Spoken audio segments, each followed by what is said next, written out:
Hello friends, welcome back to our video start చేసే ముందు వచ్చేసి వ్యూవర్స్ అందరికీ ఒక స్మాల్ రిక్వెస్ట్.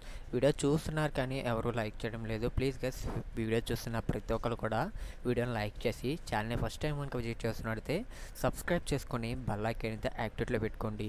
ఈరోజు నోటిఫికేషన్ వచ్చేసి పోస్టల్ శాఖ నుండి బంపర్ నోటిఫికేషన్ వచ్చింది. పర్ మంత్ వచ్చేసి 40,000 శాలరీ ఇస్తూ జస్ట్ మీరు డిగ్రీ పాస్ అయితే సరిపోతుంది. సొంత జిల్లాలోని మీకు పోస్టింగ్ అనేది ఇస్తారనమాట. జస్ట్ మీకు చిన్న ఎగ్జామ్ అనేది కండక్ట్ చేస్తారు. ఈ నోటిఫికేషన్లో మనకి అసిస్టెంట్ ఉద్యోగాలు అలాగే మనకి పోస్టల్ అసిస్టెంట్ ఉద్యోగాలకి నోటిఫికేషన్ అనేది భర్తీ చేశారు. ఓకేనా గైస్, వీడియోలో వచ్చేసి కంప్లీట్ ఇన్ఫర్మేషన్ ప్రొవైడ్ చేస్తాం కాబట్టి ఎక్కడ స్కిప్ చేయకుండా ఎండ్ వరకు అయితే చూడండి. అలాగే వీడియోని వచ్చేసి మీ ఫ్రెండ్స్ అండ్ మీ ఫ్యామిలీ మెంబర్స్కి షేర్ చేయడం మాత్రం మర్చిపోకండి. లింక్స్ వచ్చేసి మన టెలిగ్రామ్ ఛానల్లో పోస్ట్ చేస్తాను, అక్కడి నుంచి అయితే మీరు అప్లై చేసుకోవచ్చు. ఎవరైతే మన టెలిగ్రామ్ గ్రూప్లో జాయిన్ అవ్వలేదో వెళ్ళి ప్రతి ఒక్కరు కూడా జాయిన్ అవ్వండి. గ్రూప్ వచ్చేసి ఈ మధ్యనే మనం క్రియేట్ చేయడం జరిగింది కొత్తగా. ప్రతి ఒక్కరు కూడా మన గ్రూప్లో జాయిన్ అవ్వండి. ఓకేనా గైస్, అప్డేట్స్ అనేవి వస్తూ ఉంటాయి కాబట్టి ప్రతి ఒక్కరు కూడా జాయిన్ అవ్వండి. ఇప్పుడు వచ్చేసి వీడియోలో కంప్లీట్ ఇన్ఫర్మేషన్ ప్రొవైడ్ చేస్తాను కాబట్టి ఎక్కడ స్కిప్ చేయకుండా ఎండ్ వరకు అయితే చూడండి. ముందుగా మనకి ఈ నోటిఫికేషన్ ఎవరు రిలీజ్ చేశారంటే మనకి ఎస్ఎస్సి అనమాట, స్టాఫ్ సెలక్షన్ కమిటీ వాళ్ళు ఈ నోటిఫికేషన్ అయితే రిలీజ్ చేయడం జరిగింది. ఈ నోటిఫికేషన్లో వచ్చేసి మనకి చాలా పోస్టర్స్ అయితే ఉన్నాయి. పోస్టల్ డిపార్ట్మెంట్ కాకుండా మనకి రైల్వే డిపార్ట్మెంట్ ఇంకా మనకి చాలా పోస్టర్స్ అయితే ఉన్నాయన్నమాట, వేరియస్ పోస్టర్స్. ఆ పోస్టర్స్ గురించి మీకు ఎక్స్ప్లెయిన్ చేస్తాను. వీడియోని వచ్చేసి అక్కడ స్కిప్ చేయకుండా ఎండ్ వరకు అయితే చూడండి. ఈ నోటిఫికేషన్లో మనకి ఇంపార్టెంట్ డేట్స్ చూసుకున్నట్లయితే మనకి ఈ నోటిఫికేషన్ వచ్చేసి మనకి నెక్స్ట్ మంత్ ఈ మంత్ 9th స్టార్ట్ అయింది నోటిఫికేషన్ వచ్చేసి. అలాగే మనకి నెక్స్ట్ మంత్ 4th వరకు అయితే ఇచ్చారనమాట అప్లై చేసుకోవడానికి. అలాగే మనకి లాస్ట్ డేట్ వచ్చేసి మనకి ఫీ పేమెంట్ చేయడానికి వచ్చేసి మనకి చూసుకున్నట్లయితే మనకి 5 వరకు అయితే ప్రొవైడ్ చేశారు. ఇక్కడ మనకి టైం కూడా ప్రొవైడ్ చేశారనమాట. అలాగే మనకి కరెక్షన్ విండో వచ్చేసి ఎప్పుడు ఎనేబుల్ అవుతుందంటే మనకి నెక్స్ట్ మంత్ 9th నుంచి మనకి 11th వరకు అయితే విండో కరెక్షన్ వచ్చేసి మనకి ఎనేబుల్ అవుతుందన్నమాట. అలాగే ఎగ్జామ్స్ చూసుకున్నట్లయితే టైర్ 1 ఎగ్జామ్ వచ్చేసి మనకి 13 ఆగస్ట్ నుంచి 30 ఆగస్ట్ వరకు అయితే కండక్ట్ చేస్తారనమాట. అలాగే టైర్ 2 ఎగ్జామ్ వచ్చేసి మనకి ఇది డిసెంబర్ 2025లో కండక్ట్ చేస్తారనమాట. అంటే మనకి లాస్ట్ మంత్లో వచ్చేసి ఎగ్జామ్ అనేది కండక్ట్ చేస్తారు. ఇంకా మీకు ఎటువంటి డౌట్స్ ఉన్నా సరే ఇక్కడ వాళ్ళు వచ్చేసి టోల్ ఫ్రీ నెంబర్ అయితే ఇచ్చారు, వాళ్ళనైతే మీరు కాంటాక్ట్ అవ్వచ్చు అనమాట. ఓకేనా గైస్, ఇక్కడ మీరు చూసుకున్నట్లయితే మనకి పోస్టల్ అసిస్టెంట్ ఆర్ మనకి షార్టింగ్ అసిస్టెంట్ అనమాట. ఈ పోస్టర్స్ వచ్చేసి మనకి పోస్టల్ డిపార్ట్మెంట్ అనమాట. ఈ పోస్టులు వచ్చేసి ఇక్కడ మీరు చెక్ చేసుకోవచ్చు. ఇది వచ్చేసి మనకి గ్రూప్ సి పోస్టర్స్ అనమాట. దీనికి ఏజ్ క్వాలిఫికేషన్ చూసుకున్నట్లయితే మనకి మినిమం ఏజ్ క్వాలిఫికేషన్ వచ్చేసి 18 years, అలాగే మ్యాక్సిమం ఏజ్ క్వాలిఫికేషన్ వచ్చేసి 27 years అనమాట. అలాగే మనకి ఇంకా మనకి డిఫరెంట్ డిపార్ట్మెంట్స్లో మనకి జాబ్స్ అనేవి ప్రొవైడ్ చేశారు. ట్యాక్స్ అసిస్టెంట్, సబ్ ఇన్స్పెక్టర్, అలాగే మనకి ఆడిటర్, అకౌంటెంట్, ఇలా మనకి చూసుకున్నట్లయితే మనకి ఇంకా చాలా పోస్టర్స్ అయితే మనకి ఇక్కడ ప్రొవైడ్ చేశారు.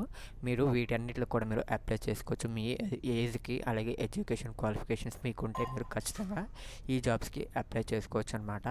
ఓకేనా గైస్, ఇంకా ఎడ్యుకేషన్ క్వాలిఫికేషన్ ఇంకా ఏజ్ లిమిట్ చూసుకున్నట్లయితే దీనికి ఎడ్యుకేషన్ క్వాలిఫికేషన్ వచ్చేసి మనకి చాలా పోస్టులకి అయితే మనకి జస్ట్ మీకు బ్యాచిలర్ డిగ్రీ ఉంటే సరిపోతుంది. రికగ్నైజ్డ్ యూనివర్సిటీ నుంచి మీకు 60% మార్క్స్ అయితే ఉంటే సరిపోతుంది అనమాట. ఇన్ మ్యాథమెటిక్స్ ఆర్ మీరు 12th గ్రాడ్యుయేషన్ స్టాండర్డ్లో ఉన్నా సరే మీకు సరిపోతుంది. అలాగే మనకి స్టాటిస్టికల్ గ్రేడ్ 2 పోస్ట్స్ చూసుకున్నట్లయితే మీకు 6 సెమిస్టర్స్లో కూడా మీరు పాస్ అయినా సరిపోతుంది అనమాట, మీరు అప్లై చేసుకోవచ్చు. ఇంకా మినిమం ఏజ్ లిమిట్ చూసుకున్నట్లయితే మనకి 18 years అనమాట. మ్యాక్సిమం ఏజ్ లిమిట్ చూసుకున్నట్లయితే 32 years అనమాట. ఈ ఏజ్ మధ్యలో ఎవరైతే ఉంటారో వాళ్ళు వచ్చేసి ఈ జాబ్స్కి ఎలిజిబుల్. ఇంకా అప్లికేషన్ ఫీ చూసుకున్నట్లయితే జనరల్, ఓబీసీ, ఈడబ్ల్యూసీ వాళ్ళకి 100 rupees ఛార్జ్ చేస్తున్నారు. ఇంకా మిగతా కేటగిరీ వాళ్ళకి వచ్చేసి ఎటువంటి ఫీ అయితే లేదనమాట.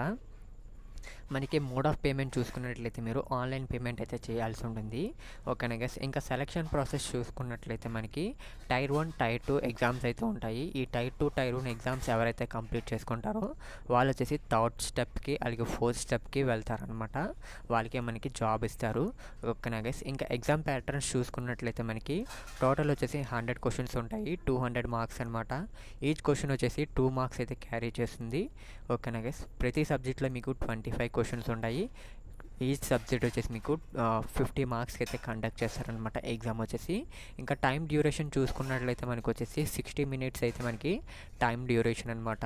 ఇన్ సెకండ్ టైర్ చూసుకున్నట్లయితే మనకు వచ్చేసి పేపర్ 1 వచ్చేసి మనకి mathematical and reasoning, general awareness వచ్చేసి కండక్ట్ చేస్తారనమాట. ఇంకా పేపర్ 2లో చూసుకున్నట్లయితే మనకి స్టాటిస్టిక్స్ కండక్ట్ చేస్తారనమాట. ఇంకా పేపర్ 3 చూసుకున్నట్లయితే మనకి జనరల్ స్టడీస్ అనమాట. ఎవరైతే ఫైనాన్స్ అండ్ ఎకనామిక్స్కి పోస్టెస్కి అప్లై చేసుకుంటారో వాళ్ళకి వచ్చేసి ఈ జాబ్స్ అంటే ఈ ఎగ్జామ్స్ అనేవి కండక్ట్ చేస్తారు. ఇంకా శాలరీస్ చూసుకున్నట్లయితే మనకి యాజ్ పర్ లెవెల్ 7 వచ్చేసి మనకి స్టార్టింగ్ శాలరీ చూసుకున్నట్లయితే మనకి మినిమం శాలరీ వచ్చేసి 44,900 ఇస్తున్నారు. మ్యాక్సిమం శాలరీ వచ్చేసి 1,42,400 ఇస్తున్నారు. అండ్ లెవెల్ 6లో చూసుకున్నట్లయితే మినిమం శాలరీ వచ్చేసి 35,400 అయితే ఇస్తున్నారనమాట. ఇంకా మ్యాక్సిమం శాలరీ చూసుకున్నట్లయితే 1,12,400 అయితే శాలరీ ఇస్తున్నారు. లెవెల్ 5లో వచ్చేసి మనకి 29,200 అయితే ఇస్తున్నారు. అండ్ మనకి మ్యాక్సిమం శాలరీ చూసుకున్నట్లయితే మనకి 92,300 అయితే శాలరీ ఇస్తున్నారు అనమాట. ఇంకా మీకు ఎక్స్ట్రాగా అలవెన్సెస్ అయితే ప్రొవైడ్ చేస్తారు. లైక్ మీకు డిఏ కానీ హెచ్ఆర్ఏ కానీ టీఏ వచ్చేసి ఇస్తారనమాట. యాజ్ పర్ మనకి సెంట్రల్ గవర్నమెంట్ రూల్స్ ప్రకారం మీకు అలవెన్సెస్ అయితే ఉంటాయన్నమాట. ఈ జాబ్స్కి మీరు ఎలా అప్లై చేసుకోవాలంటే మీకు లింక్స్ వచ్చేసి మీకు ఇక్కడ ప్రొవైడ్ చేస్తున్నాను, మీరు అప్లై చేసుకోవచ్చు. ఓకేనా గైస్, ఇంపార్టెంట్ లింక్స్ వచ్చేసి మీకు ఇక్కడ ప్రొవైడ్ చేశాను. పీడిఎఫ్ లింక్ అలాగే అప్లై లింక్ కూడా ప్రొవైడ్ చేశాను. వీలైతే అప్లై చేసుకోండి. అలాగే వీడియో నచ్చినట్టు ఖచ్చితంగా లైక్ చేసి ఛానల్ ఫస్ట్ టైం కనుక విజిట్ చేస్తున్నట్టయితే సబ్స్క్రైబ్ చేసుకుని బెల్ ఐకాన్ అయితే యాక్టివేట్లో పెట్టుకోండి. అలాగే మన టెలిగ్రామ్ గ్రూప్లో ఎవరైనా జాయిన్ అవ్వకపోతే వెళ్ళి ఖచ్చితంగా ప్రతి ఒక్కరు కూడా జాయిన్ అవ్వండి. ఓకేనా guys, thank you for watching this video.